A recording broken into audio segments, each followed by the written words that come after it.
समझ नहीं आ रहा होगा क्या करना चाहिए, क्या नहीं करना चाहिए, क्या ऐसे स्पोर्ट को हमें सपोर्ट करना चाहिए, जो युवाओं के जिस तरह के ड्रीम्स हैं उनको सपोर्ट करना चाहिए, या फिर पहाड़ी क्यों चूज़ किए या कोई और चूज़ कर लेते। बहुत सारे क्वेश्चंस होंगे आपके साथ। एंड आप सब लोग यहाँ पे आए, सबसे पहले उसके लिए धन्यवाद। हमेशा की तरह मीडिया ने मेरा बहुत साथ दिया है और सोलन की जनता ने मेरा साथ दिया है, और आज पूरा हिंदुस्तान मतलब मेरे साथ है, बहुत सारे लोग मेरे साथ जुड़े हैं। तो सबसे पहले उन सभी का धन्यवाद मैं करना चाहूँगी। और मेरे यहाँ पे जितने भी गुरु बैठे हैं और मेरे स्पॉन्सर्स बैठे हैं या फिर मेरे जो मार्गदर्शन मेरे कर रहे हैं, और मैं उन सभी को भी धन्यवाद करना चाहूँगी, क्योंकि उन्होंने हमेशा मेरी बैकबोन बन के मुझे सपोर्ट किया है। मेरे साथ ये इंसिडेंट पहली बार हुआ है, और होता क्या था कि मैं हमेशा सबमिट करती थी और मैं सबमिट करके मैं सीधा बेस कैंप आती थी। तो मैं कभी कहीं रुकती भी नहीं थी, क्योंकि मुझे ऐसा था कि जल्दी से जल्दी बेस कैंप पहुंच जाओ, एंड उसके बाद जो नया दिन आएगा वो बहुत रिलैक्स होगा और नई सुबह इस तरह से मतलब देखने को मिलेगी मुझे आफ्टर सबमिट। लेकिन इस बार सफ़र पहले से मुश्किल था, और ये बात मैं अपने घर पे भी बोल के आई थी और सबको मैंने बोल दिया था, अपने जितने मेरे रिलेटिव्स थे जानने वाले, कि इस बार थोड़ा मुश्किल है बट हौसला रखना। और मैंने अपनी माता जी को तो मैंने पहले ही कह दिया था कि शायद हो सकता है कि बीच में लोग आपको बहुत ऊपर नीचे बहुत कुछ बोलेंगे, आप कुछ मत सुनना, मैं आपको खुद अपने आप फ़ोन करूँगी, बस इस बात पे ध्यान मतलब विश्वास रखना कि मैं फ़ोन करूँगी आपको। यही बात करके मैं उन अपनी माता जी के पास से गई थी। और अन्नपूर्णा विदाउट ऑक्सीजन करना बहुत मुश्किल है, क्योंकि ये एक ऐसा माउंटेन है जिसमें रोटेशन सबसे ज़्यादा कम होती है। रोटेशंस होती है, हम जो एक्टिविटाइजेशन करते हैं बॉडी को, अपनी जो हमारा जो फिजिक है उसको जो वहाँ का एनवायरनमेंट है उसके हिसाब से उसको ढालने की कोशिश करते हैं, तो इसलिए उसको रोटेशन कहा जाता है। तो ये रोटेशन सिर्फ कैंप 2 तक होती है, जिसकी हाइट सिर्फ 5500 मीटर है, इससे ज़्यादा नहीं है। और अगर आप विदाउट ऑक्सीजन क्लाइंब कर रहे हो अबव 8000 मीटर, तो कम से कम आपको 7000 मीटर की हाइट पे आपको सोना पड़ता है एक रात के लिए, एंड देन उसके बाद दोबारा बेस कैंप वापस आना पड़ता है। लेकिन ये ऐसा माउंटेन है जहाँ पे हम इतनी हाइट पे नहीं जा पाए, सिर्फ हमने सिर्फ 550 जितना बताया मीटर उतना ही हमने टच किया था और वापस आ गए थे। तो मेरे शेरपा बहुत ही एक्सपीरियंस शेरपा थे। तो हुआ क्या था कि पहली रोटेशन कंप्लीट हुई, और मेरे जो एक्सपीरियंस शेरपा थे उनको शायद किसी फॉरेनर ने एक्स्ट्रा मनी पे कर दिया, और उन्होंने मुझे बिना बताए वो मुझे छोड़ के चले गए बेस कैंप से। तो एक हादसा तो यही हो गया था मेरे साथ। तो मैंने अपनी एजेंसी से बात किया कि ये गलत हो गया है, and I needed experience Sherpa, क्योंकि विदाउट ऑक्सीजन है। अगर और पीक की बात होती तो शायद मैं इतना वरिड नहीं होती, क्योंकि रोटेशंस होती हैं तो हमें पता होता कि हमारा फिजिक अलाउ कर रहा है। लेकिन इतना ऊपर गेन करना, क्योंकि मैं हमारा जो बेस कैंप है वही हमारा 4200 मीटर पे है, और हमारा जो कैंप 4 था वो कम से कम 6700 मीटर पे है। तो यानी 8000 आप लगा लो आइडिया कि वो 8091 मीटर पीक है, तो कम से कम 1300-1400 मीटर का गेन है। तो वो गेन करना एक दिन में विदाउट ऑक्सीजन बहुत मुश्किल होता है, इवन विद ऑक्सीजन भी। तो यही एक कारण था, तो इसलिए मुझे शेरपा अच्छा चाहिए था। तो एजेंसी ने कहा कि हम आपको दूसरा शेरपा भेजते हैं और एक्सपीरियंस आपको शेरपा भेजते हैं। उन्हीं एक्सपीरियंस जो शेरपा है मुझे भेजा, एंड वो पहली बार ये वहाँ पे बेस कैंप आए थे, तो उन्होंने बोला कि मुझे टाइम चाहिए 1-2 दिन, देन हम उसके बाद क्लाइंब करेंगे। मैंने कहा कि ठीक है, मुझे कोई जल्दी नहीं है, और मुझे पता है माउंट अन्नपूर्णा, आपको मालूम है माउंट अन्नपूर्णा, जैसे अन्नपूर्णा माता है हमारी देवी, तो मैं उसी तरह से माँ बोलती हूँ इस पहाड़ को। तो मैंने कहा कि मुझे मालूम है वो मुझे अलाउ करेंगे और मैं क्लाइंब करूँगी, सेफली क्लाइंब करूँगी, मुझे पता है।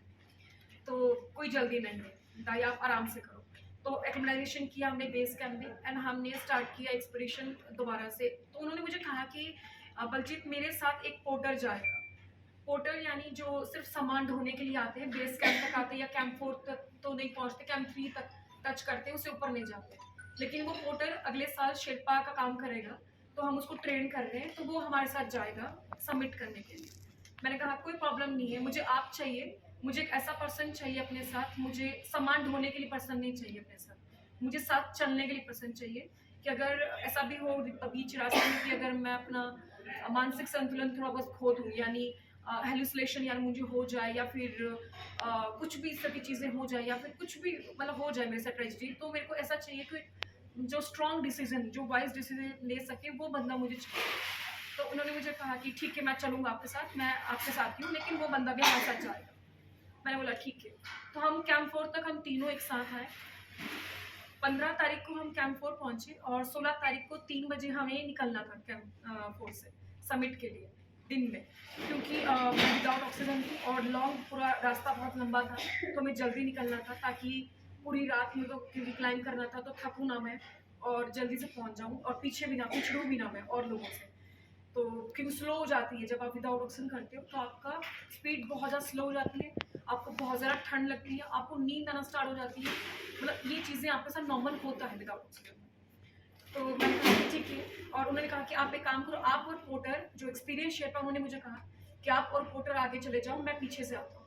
मैंने कहा ठीक है, हम चले जाते हैं। हम निकल गए 3 बजे दिन में और हम पूरी रात क्लाइंब कर रहे हैं। उसी 16 तारीख को हम रात को भी क्लाइंब कर रहे हैं एंड सुबह का टाइम था 3-4 बजे। तो पीछे से एक हाँफता हुआ शेरपा आता है और मुझे बोलता है कि आपके शेरपा ने मुझे भेजा है। मैंने कहा कि ये ऐसा कैसे हो सकता है कि आपको भेजा है, और उन्होंने 16 तारीख को ही क्लाइंब करके वो अब वापस आए थे, वो सबमिट करके आए थे, यानी वो 15 तारीख को वो क्लाइंट को लेकर गए थे जो शेरपा वहाँ पे पहुँचा था, और वो 16 तारीख को वापस आए एंड 16 तारीख को फिर से दोबारा रात को चला और 17 तारीख को मेरे पास पहुँचा। इसका मतलब वो 2 रात से सोया नहीं। मैंने कहा ये आप टायर्ड हो, आप कैसे आ गए हो, और आपका क्लाइंट कहाँ है? तो उन्होंने बोला कि वो नीचे है, वो बाद में बताता हूँ आपको, पर आपके शेरपा ने मुझे भेजा। एंड मैं मेरे को टेंशन हो गया क्योंकि एक तो मेरे पास पोर्टर है जिसको एक्सपीरियंस बिल्कुल भी नहीं है माउंटेन्स का, दूसरा जो मेरे पास है वो शेरपा है, वो शेरपा जिनके पास जो थके हैं, पहले टायर्ड हैं, और उन्होंने कभी विदाउट ऑक्सीजन हमारे साथ क्लाइंब किया ही नहीं, उन्होंने बहुत कम ही माउंटेन्स क्लाइंब किए हैं, नया शेरपा है वो। अब मैं आर्ग्यूमेंट वहाँ पे कर नहीं सकती क्योंकि अभी हम 300 मीटर या मे बी 350 मीटर हम दूर रहे होंगे समिट से, तो मैं आर्ग्यूमेंट वहाँ पे कर नहीं सकती क्योंकि मैं ऑलरेडी 1000 मीटर गेन कर चुकी हूँ। तो वहाँ पे कोई मतलब बनता ही नहीं है कुछ लड़ने का ऐसा। तो मैंने कहा कोई बात, मैं नीचे आके बात करूँगी, और हमने कंटिन्यू रखा अपना हम समिट पुश। एंड सुबह में भी 10 के आसपास, 10-11 बजे के आसपास हम 100 मीटर के नज़दीक थे, हम वहाँ पे समिट के नज़दीक, एंड मेरे को बहुत ज़्यादा नींद आना स्टार्ट हो गई। अब मुझे नींद आना स्टार्ट हो रहा है तो वहाँ पे मेरे जो शेरपा है वो भी टायर्ड है, उनको भी नींद आना स्टार्ट हो रहा है। तो मुझे लग गया था पता कि इनको एएमएस के थोड़े सिम्टम उनको भी स्टार्ट हो गए थे, मुझसे पहले ही स्टार्ट हो गए थे उनको। तो मैं देख रही थी, मैंने उनको कहा कि दाई छोड़ते इस बार समिट, नेक्स्ट ईयर आती हूँ, मैं नेक्स्ट ईयर कर लूँगी, समिट ज़रूरी नहीं है मेरे लिए इस बार। तो विदाउट ऑक्सीजन कोई समझ सकते हैं लोग भी, और नेक्स्ट ईयर करें। तो उन्होंने बोला कि नहीं हमें तो करना पड़ेगा मैम, क्योंकि हमारा फ्यूचर ही इसमें है, और ये जो पोर्टर जो आया है इसको अगले साल का मतलब पैसे मिलेंगे उनको। तो एक पीक करना उनको कंपल्सरी होता है, 8000 पर क्लाइंब करना कंपल्सरी, तभी कोई क्लाइंट आएगा उनके पास। तो बोला कि मैं इतनी नज़दीक आके हम नहीं जा पाएंगे ऐसे करके, क्योंकि वो विद ऑक्सीजन है। तो मैं कहा कि ठीक है फिर चलो पुश करते हैं। तो हम ऐसा नहीं है कि मैं उन शेरपाओं की उसमें कोई गलती नहीं है, एक्चुअली गलती मिसमैनेजमेंट पीछे से किया गया है टीम से, जिनको मेरे ख्याल से सोचना सही चाहिए था, जिनको कैलकुलेट करना चाहिए था कि रिस्क किसका है और कहाँ पे उनको आना चाहिए। तो उस टाइम उन्होंने मुझे बहुत मोटिवेट किया, उन्होंने मुझे पुश किया, और हमने सबमिट किया बहुत ज़्यादा लेट। हमने 17 तारीख की शाम को सबमिट किया 6 बजे। मुझे 36 घंटे से ऊपर हो चुका है without oxygen, without food, without sleeping और विदाउट ड्रिंकिंग एनी वाटर। तो अब मुझे ऐसा हो गया कि अब कैसे मैं उनको रोक भी नहीं पा रही हूँ मैं उन लोगों को। एंड हम सब चल रहे हैं, हम चल ही रहे हैं, और तभी मुझे ना हेलुसिनेशन स्टार्ट हो गया है summit, near by summit. Hallucination में होता क्या है कि आपको ऐसा लगता है कि आप इमेजिन करते हो, आपको ड्रीम आना स्टार्ट होते हैं, तो आपका जो माइंड आपके साथ प्ले करता है, आपका माइंड ऐसे करेक्टर आपके सामने लेके आता है शायद जो आपके कहीं ना कहीं आपके अनकॉन्शियस माइंड में चल रहा हो। तो अब मुझे ऐसा दिख रहा है कि वहाँ पे एक समिट के पास एक मॉडर्न लड़की है और उनको बख्शिश दी जाती है, जैसे कोई सेलिब्रेट करके आ गया तो दे देते हैं कि आप रखो शगुन के तौर पर, दैट काइंड ऑफ इस तरह का मुझे करैक्टर वहाँ पे दिख रहा है। और वो लड़की हंस रही है और मुझे कॉन्ग्रेचुलेशन बोल रही है कि आपने सबमिट कर दिया। और एक चुलबुली उसका नटखटा सा एक किरदार है जो इशारा कर रही है शेरपाओं की तरफ। तो मैंने बोला ऐसे इशारे मत करो, शादीशुदा है, मैं सब मजाक में उसके साथ कर रही हूँ, और मैं बात कर रही हूँ। और मैंने उसको बोला कि यार मैं इंडियन फ्लैग भूल गई हूँ इस बार, और मुझे आप इंडियन फ्लैग दे दो, मैं आपको पैसे देती हूँ, आपके पास होगा इंडियन फ्लैग। तो उसने बोला इंडियन फ्लैग के साथ मेरे पास नेपाली ज्वाइंट फ्लैग है, आप ये रख लो। जैसे मैं हाथ ऐसे आगे किया तो एकदम से गायब हो गया। तब मुझे समझ आया कि मुझे हेलुसिनेशन स्टार्ट हो गया है और मैं एएमएस की शिकार होने वाली हूँ, हो चुकी हूँ। और मुझे यहाँ से निकलना पड़ेगा जल्दी से जल्दी जितना हो सकता है। ये हाई अल्टीट्यूड सिकनेस होता है सर, हाई अल्टीट्यूड में माउंटेन सिकनेस होता है, तो इसे एक्यूरेट माउंटेन सिकनेस भी कहते हैं। तो इसमें होता क्या है कि आप अपना जो माइंड है आपका नहीं रहता उस प्रेजेंट मोमेंट, आप मतलब बहुत ड्रीम करने स्टार्ट करने लग जाते हो, आपको नींद भी आ सकती है, इस तरह से चीज़ें होती है, आप कोलैप्स भी कर जाते हो, आप भूल जाते हो, आप एक शराबी की तरह आप चलना स्टार्ट कर देते हो, शराबी की तरह बात करना स्टार्ट करते हो, तो वो चीज़ें आपके साथ होना स्टार्ट होती है। तो सेम मेरे साथ होना स्टार्ट हो गया था। और उसके बाद मैंने शेरपाओं को बोला कि आप जल्दी से जल्दी नीचे चलो और हमें नीचे चलना चाहिए। उन्होंने पिक्चर्स क्लिक की और हम नीचे स्टार्ट किया हमने मूव करना, पर तब तक मैं पूरी हाँ जी सबमिट कर लिया और मैं पूरी गिरफ्त में आ गई थी पूरे इसमें, मतलब हेलुसिनेशन में। और जैसे ही मैं नीचे आई तो मुझे तो सपने बहुत ज़्यादा स्टार दिखना स्टार्ट हो गए। और अब क्या हुआ कि जैसे उन्होंने मुझे चलने के लिए बोला जल्दी चलो जल्दी चलो, तो मैं जल्दी चल रही थी कि तभी वो दोनों शेरपा आपस में लड़ना स्टार्ट हो गए पीछे से। आई डोंट नो, कुछ आर्ग्यूमेंट उनका चल रहा था, शायद मुझे लेके चल रहा होगा कि इतनी स्लो चल रही है, कुछ तो होगा, तो मुझे समझ नहीं आया वो। और उसी टाइम मुझे सपना फिर से स्टार्ट आ गया कि मैं एक टेंट में बैठी हूँ, मेरे साथ यहाँ पे 2 कपल बैठे हैं और वो स्लीपिंग बैग में बैठे हैं और वो मेरे लिए गर्म पानी लेके आ गए। और मैं फिर से सोच लूँ कि ये गर्म पानी लेके आएंगे और मैं पानी पीऊँगी और अपने पास रखूँगी, जैसे ठंड मुझे लगी हुई थी उस टाइम पे, मैं शिवर कर रही थी और मुझे पानी चाहिए था उस टाइम, गर्म पानी। तो अब मेरा माइंड जो चाहता है, मेरी बॉडी जो चाहती है, ये मेरा जो दिमाग है वो करैक्टर क्रिएट कर रहा है। तो वो मुझसे बात करे कि बलजीत तू यहीं सो जा आज और यहीं पे रुक जा, और यहाँ पे तो ऑक्सीजन के बहुत सारे प्लांट्स हैं। तभी मैं बाहर देखती हूँ तो मुझे बहुत सारे पेड़ दिख रहे हैं, ऑक्सीजन के बहुत सारे, मतलब ऑक्सीजन मीन्स मुझे पेड़ ही पेड़ दिख रहे हैं, उनके उन्होंने प्लांट लगाया हुआ है वहाँ पे और इस तरह से मुझे दिख रहा है। तो मैं बोली हाँ यहाँ पे बहुत सारी ऑक्सीजन है, यहीं पे रुकना चाहिए और मैं यहीं पे रुकूंगी। तभी मेरा शेरपा बोलता कि चलो नीचे जल्दी, मैंने बोला नहीं जाना मुझे और आप भी यहीं पे रुको, नीचे नहीं जाएंगे, यहाँ पे ऑक्सीजन है दाई हमारे पास और हम यहीं पे रुकेंगे पूरी रात। तो उसी तरह वो मुझे बोल रहे कि बलजीत यहाँ पे कुछ नहीं है, नीचे चलो यहाँ से। मैंने बोला नहीं दाई यहाँ पे सब कुछ है, आप क्या बात कर रही हैं, यहाँ पे मेरे दोस्त बैठे हैं लोग, ये आपके लिए स्लीपिंग बैग अरेंज कर देंगे, ये आपके लिए गर्म पानी अरेंज कर देंगे।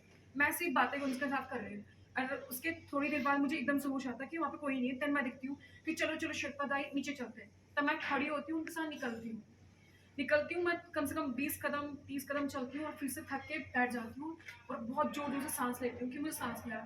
तो वो मुझे बोलती ऑक्सीजन ले लो, तो मैंने बोला दे दो आप ऑक्सीजन मुझे। जैसे मुझे ऑक्सीजन देते वो मुझे बोलते कि अगर आपने ऑक्सीजन यूज़ किया तो हम नीचे जाके बोल देंगे कि आपने विदाउट ऑक्सीजन क्लाइंब नहीं किया, आपने ऑक्सीजन यूज़ किया है। सो वो मुझे ब्लैकमेल कर रहे हैं। अब ये उनकी गलती नहीं है, एक्चुअली उनको भी एमएस हुआ है और वो भी आउट ऑफ कंट्रोल है, तो वो मुझसे ऐसी बातें बोल रहे हैं मुझे, ठीक है। और मैं उनको बोल रही हूँ कि आप बोल देना जिसको बोलना होगा आपको, एंड वो भूल गए। उसके बाद वो फिर से आर्ग्यूमेंट करना स्टार्ट करने लगे एंड वो ऑक्सीजन उन्होंने मुझे नहीं दिया। और उसके बाद मैं चुपचाप बैठी हूँ वहाँ पे, मैं तो सुन ही रही हूँ ये बातें। और फिर मेरे पास शेरपा था, हम आपको छोड़ रहे हैं और हम जा रहे हैं यहाँ से। तो मैं बोला ठीक है आप जाओ, क्योंकि मेरे दिमाग में एकदम से दिमाग में आया कि मेरे पास ऑक्सीजन है ही नहीं, तो मैं तो शायद बच जाऊंगी, लेकिन उनके पास ऑक्सीजन वो यूज़ करे, अगर उनका ऑक्सीजन खत्म हो गया तो वो मुझसे पहले वो लोग मरेंगे, तो आई थिंक उनको जाना चाहिए। तो मैंने उनको बोला ठीक है दाई आप जाओ। तभी दूसरा शेरपा आता है, मुझे बोलता मैं भी जा रहा हूँ। मैंने कहा कि आप भी जाओ, कोई बात नहीं। वो दोनों चले गए और मुझे ऐसा ही लग रहा है कि मैं टेंट में बैठी हूँ उनके लोगों के साथ एंड मैं उनके साथ बातें कर रही हूँ। तभी मुझे एक जो उनमें से कपल है वो मुझे बोलता है कि बलजीत अपने शूज़ उतार दो। मैं रेडी हूँ शूज़ उतारने के लिए, तभी मैं बोलती हूँ कि नहीं मुझे शूज़ नहीं उतारना, मुझे अभी नीचे जाना है। दूसरा मुझे बोलता है बलजीत तेरा ना डाउन सूट बहुत गीला हो गया होगा, उतार दो अपना डाउन सूट। मैंने बोला नहीं मैं डाउन सूट नहीं उतार सकती, मैं डबल निमोनिया की पेशेंट हूँ, मुझे बचपन में हुआ था बहुत ज़्यादा, और अगर मैंने उतार दिया तो मुझे ठंड लग जाएगी। शायद ये बहाने पता नहीं कैसे आए मेरे दिमाग में, पर ये बहुत इंपॉर्टेंट थे, आना ज़रूरी थे मेरे दिमाग में। अगर नहीं आते तो शायद मैं डाउन सूट खोल देती और शायद शूज़ खोल देती, तो मेरे पाँव तो नहीं रहते और शायद मैं भी नहीं रहती, क्योंकि ये सब किरदार मेरे दिमाग में थे। वहाँ पे कोई टेंट नहीं था, कोई स्लीपिंग बैग नहीं था, वहाँ पे कोई लोग नहीं थे। ये मुझे थोड़ी देर बाद जब मैं 1 घंटा सो गई, शायद 1-2 घंटा, फिर मुझे रात को ये देखने को मिला जब मैं मे बी शायद 1-2 बजा था। तब मुझे देखा कि वहाँ पे कोई नहीं है। उस पूरे पहाड़ में मैं अकेली थी, पूरा शेरपा सब चले गए थे और मैं पूरे पहाड़ में अकेली हूँ और तूफान चल रहा है पीछे से। पर एक अजीब सी बात है कि वो तूफान चल रहा था, मुझे शिवरिंग फील हो रहा था, मैं ठंड फील हो रहा था, लेकिन जो एक हवा का झोंका होता है, जो महसूस हवा होती है, वो मुझे कहीं भी महसूस नहीं होती। मुझे ऐसा लग रहा है जैसे किसी ने मुझे पीछे से कैसे कवर करके रखा है, कोई मुझे ढक के रखा है और वो हवा मुझे टच भी नहीं कर रही। तो वो मुझे एक हैरानी वाली थी कि कौन है मेरे पीछे। मैं पीछे मुड़ के भी देखने की कोशिश करती लेकिन कोई दिख नहीं रहा था मुझे। आसमान में मुझे तारे दिख रहे थे और दूर से एक रोशनी दिख रही थी मुझे, वो कैम्फोर की रोशनी थी। अब मैं जोर से चिल्ला रही हूँ उस कैम्फोर के लिए कि मेरी हेल्प करो। मैं बहुत चिल्लाई पर मेरा गला बैठ गया और मेरे को ऐसा होगा कि कोई भी नहीं है, कोई मुझे बचाने नहीं आएगा। एंड देन फिर मैं खड़ी हुई और एक अंदर से बोला कि बलजी आज से पहला भी तू अकेली थी, आज भी अकेली है, आगे भी अकेले चलना है। खड़ी हो बग्गा शेर, चल नीचे। आज कैंप 4 पहुंच के रहना, कुछ भी हो जाए पहुंच के रहना नीचे, आज रुकना नहीं। तो एक ऐसा मेरे अंदर से आया और मैंने खुद को उठाया और अपने आप को कम से कम 200 मीटर नीचे तक लेके आई। मैं कैसे कैसे करके, रात को मुझे खुद नहीं पता मैंने एंकर कैसे चेंज किए होंगे, क्योंकि एक एंकर चेंज करने में सिर्फ सेकंड लगते, 2 सेकंड। उस एंकर को चेंज करने में मुझे 10 मिनट लग रहे थे, 10 से 15 मिनट लग रहे थे, क्योंकि वहाँ पे 2-3 रोप और लगी होती है तो किस में रखना है और मुझे समझ नहीं आ रहा कि ये रोप सही है।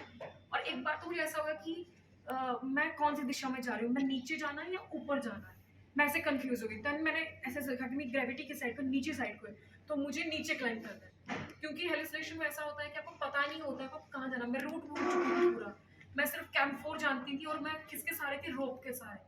अगर रोप कहीं भी खत्म होती तो शायद मैं आती ही नहीं।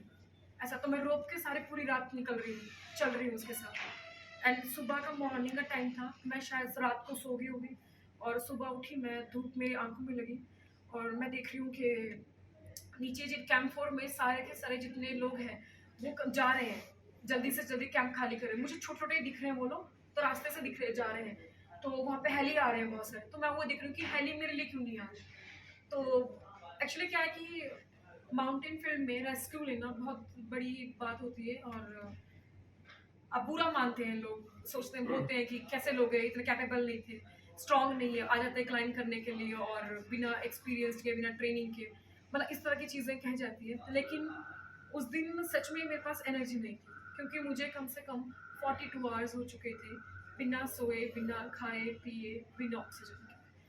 एंड उससे ज़्यादा ही हो गए थे, क्योंकि उससे पहले भी हम नहीं सो पाते इतने अच्छे से। तो मेरे को इतना हो गया था और मेरे को ऐसा हो गया था कि अब मेरे से चला नहीं जा रहा था, मैं उठ नहीं पा रही थी, मैं सही से खड़ी नहीं हो पा रही थी। फिर भी मैं कोशिश की, चल बलजीत एक बार फिर उठते। मैंने फिर दम लगाया, मैं उठी और मेरा फ्री फॉल हुआ। मैं फिसलती कम से कम 20 से 30 मीटर आई और बिना रुके कहीं भी। अब मैं पकड़ रही हूँ रोप, कुछ नहीं, मुझसे कुछ पकड़ा नहीं जा रहा, क्योंकि इतनी जान ही नहीं है कुछ पकड़ूं। एंड तभी एकदम झटका लगता है मुझे एंड मैं पीछे देखती हूँ कि मेरा कैराबिनर एंकर है रोप के साथ। देन मुझे रिलीफ मिलता है, देन मुझे प्राउड फील होता है कि मेरी ट्रेनिंग बहुत अच्छी हुई है। इसका मतलब मेरी ट्रेनिंग बहुत अच्छी है। हेलुसिनेशन होने के बावजूद भी मैंने अगर सेफ्टी एंकर लगाया है और छोड़ा नहीं है, इसका मतलब मैं अपनी ट्रेनिंग में हूँ। देन उसके बाद मैंने ध्यान रखा कि नहीं, रोप नहीं छोड़नी। मैं जैसे ही रोप के पास जाती हूँ, एक आवाज़ आती है हंसने की, एक लड़के जैसे की, और वो मुझे बोलता है कि क्या बलजीत, इतने सारे पहाड़ क्लाइंब कर लिए और तू फिर भी ये सेफ्टी एंकर के साथ चल रही, निकाले सेफ्टी एंकर, जंप कर यहाँ से, बन जा फ्लाइंग जट। और मैं रेडी हूँ जंप करने के लिए, क्योंकि मेरा दिमाग काम नहीं कर और ये मेरा अनकॉन्शियस माइंड ही है जो इजी रास्ता देख रहा है नीचे पहुँचने का। इसको, क्योंकि मैंने कहा है ना कि मेरे को नीचे जाना है, तो ये अनकॉन्शियस माइंड मुझे रेडी कर रहा है कि तू जंप कर दे, यहाँ से सीधा पहुँच जाए। अब मैं जंप करने के लिए रेडी हूँ। जैसे मैं नज़दीक जाती हूँ तो एकदम से आवाज़ आती है पीछे से मेरे उस्ताद की, बलजीत ये की कर रही थी तू, है ये तेरी लाइफ लाइन हैगी, ये नहीं छड़नी थे, ये लाइफ लाइन हैगी, कुछ भी हो जाए छड़नी नहीं थे, ये छड़ी थी तो तू खत्म है। तो ये मेरे को ये आवाज़ आती है पंजाबी में, क्योंकि मेरे पंजाबी मेरे उस्ताद रहे हैं बलकार सिंह और जम्मू से हैं वो ऐसे थे, तो उनकी आवाज़ मुझे आ रही है। दैन मैं रुक जाती हूँ, दैन ये मैं क्या करने जा रही थी, मैं ये क्या करने जा रही थी, मैं खुद को ख़त्म करने जा रही थी। दैन उसके बाद मेरे को थोड़ा होश आया, मैंने फिर से अपने आप को 50 से 100 मीटर नीचे लेके आई और थोड़ा बैठी मैं, उसके बाद मेरे में जान नहीं है। एंड मैं ऐसे ही अपने अंदर, मेरी चेन खुली थी हल्की सी, तो मैंने अंदर देखा फ़ोन का थोड़ा सा मुझे लाइट दिखा, तो मैंने फ़ोन निकाला कि मैं गुरबानी पढ़ती हूँ। तो जैसे मैं पढ़ती हूँ, शब्द पढ़ती हूँ या फिर कुछ भी पढ़ती हूँ, तो मैं वो पढ़ती हूँ। तो मैंने फ़ोन निकाला, तो जैसे मैं फ़ोन खोला तो एक ऐप निकलती है, गार्मिन का एक डिवाइस आता है SOS, जो हमारा सैटेलाइट से चलता है, जिससे सैटेलाइट से मैसेज डिलीवर होते हैं। तो वो मुझे दिया गया था कि आप समिट पे जाओगे तो कुछ भी इमरजेंसी हो तो आप ऐसे कर देना। और मैं कैरी कर नहीं रही थी, वो पता नहीं कैसे मैंने कैरी कर लिया, और मैंने वो कैरी किया। तो मैंने उस ऐप को खोला। सबसे पहले मैंने अपनी टीम, जो मेरी टीम अभी आई है मेरे साथ, तो उनको मैंने मैसेज किया कि मैं ठीक नहीं हूँ यहाँ पे, और यहाँ पे सब कुछ ख़राब चल रहा है। आप मेरा इंश्योरेंस जहाँ से मैंने लिया है उनको आप इन्फॉर्म करो कि मैं ऐसे मुझे रेस्क्यू चाहिए। एंड उसके बाद मैंने अपनी एजेंसी को फ़ोन किया, सॉरी वहीं से मैसेज किया कि आई नीड अ रेस्क्यू। तो मुझे 1 घंटे बाद मैसेज आया 9 बजे के आसपास कि आर यू ओके? तो मैंने कहा कि I am okay, I am definitely okay, but I think I got a frostbite, maybe little bit, not too much in my feet, but I need a rescue immediately. तो उन्होंने मुझे कहा कि okay ठीक है, हम rescue करते हैं। तो मुझे 5 घंटे बाद रेस्क्यू मिला, उसके 1 बजे जाके मुझे रेस्क्यू मिला। तो उन्होंने मुझे कहा कि आप अपने आप को खुद हेली में, चॉपर में आप लॉन्ग लाइन में एंकर कर दोगे?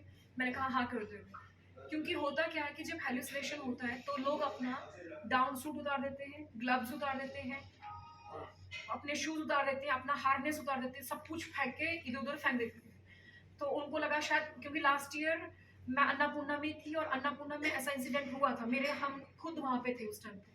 तो सेम उनकी पूरी फ्रॉस्ट बाइट हो गया था, उनके पूरी की पूरी उंगलियां काटनी पड़ी है, पांचों की मतलब दोनों हाथों की उंगलियां काटनी पड़ी है, पाँव की। तो ये इंसिडेंट हो चुका था। तो उनको लगा कि शायद ऐसा सेम ऐसा ही होगा। तो मैंने कहा कि मैं खुद को एंकर कर दूंगी। हेली आया, रोप वहाँ पे रोप लगा था, मैंने खुद को एंकर किया एंड अपने आप को अनलॉक भी किया दूसरे एंकर से जो रोप में लगी थी। एंड उसके बाद मैं नीचे जैसे बेस कैंप पहुंची तो सारे लोग भीड़ जमा खड़े थे और सबको ये था कि इसके इस बार हाथ कटेंगे और पाँव कटेंगे। तो सब लोग वहाँ पे खड़े हैं, और जैसे मेरे ग्लव्स निकालते तो मैंने एक ही लेयर पहना है, सिर्फ सिंगल लेयर पहना है। शायद मैंने बाकी लेयर्स मैंने उतार के फेंक दी थी रात को, पता नहीं हुआ हुआ हेलुसिनेशन में मुझे उस टाइम पे कुछ। और मैंने एक हाथ निकाला तो उन्होंने बोला अरे ये कैसे हो सकता है कि इसके कुछ भी नहीं हुआ है हाथ में।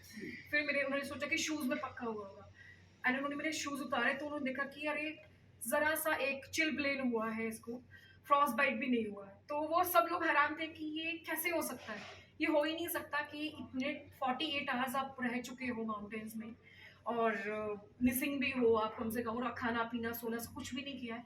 ऐसा हो ही नहीं सकता कि आपको कुछ भी नहीं हुआ है। तो आई थिंक ये सब आप लोगों की ब्लेसिंग्स है, और जो मेरे गुरु ने मुझे ट्रेनिंग दी थी, जो गुरु ने मुझे जो प्रशिक्षण दिया था मेरे माउंटेनियरिंग में, ये उनका है दिया हुआ मेरे लिए गुण है, और उनकी वजह से मैं जिंदा हूँ। आप लोग सभी की दुआओं की वजह से जिंदा हूँ। ये मेरी स्टोरी थी पूरी। तो ऐसा है, और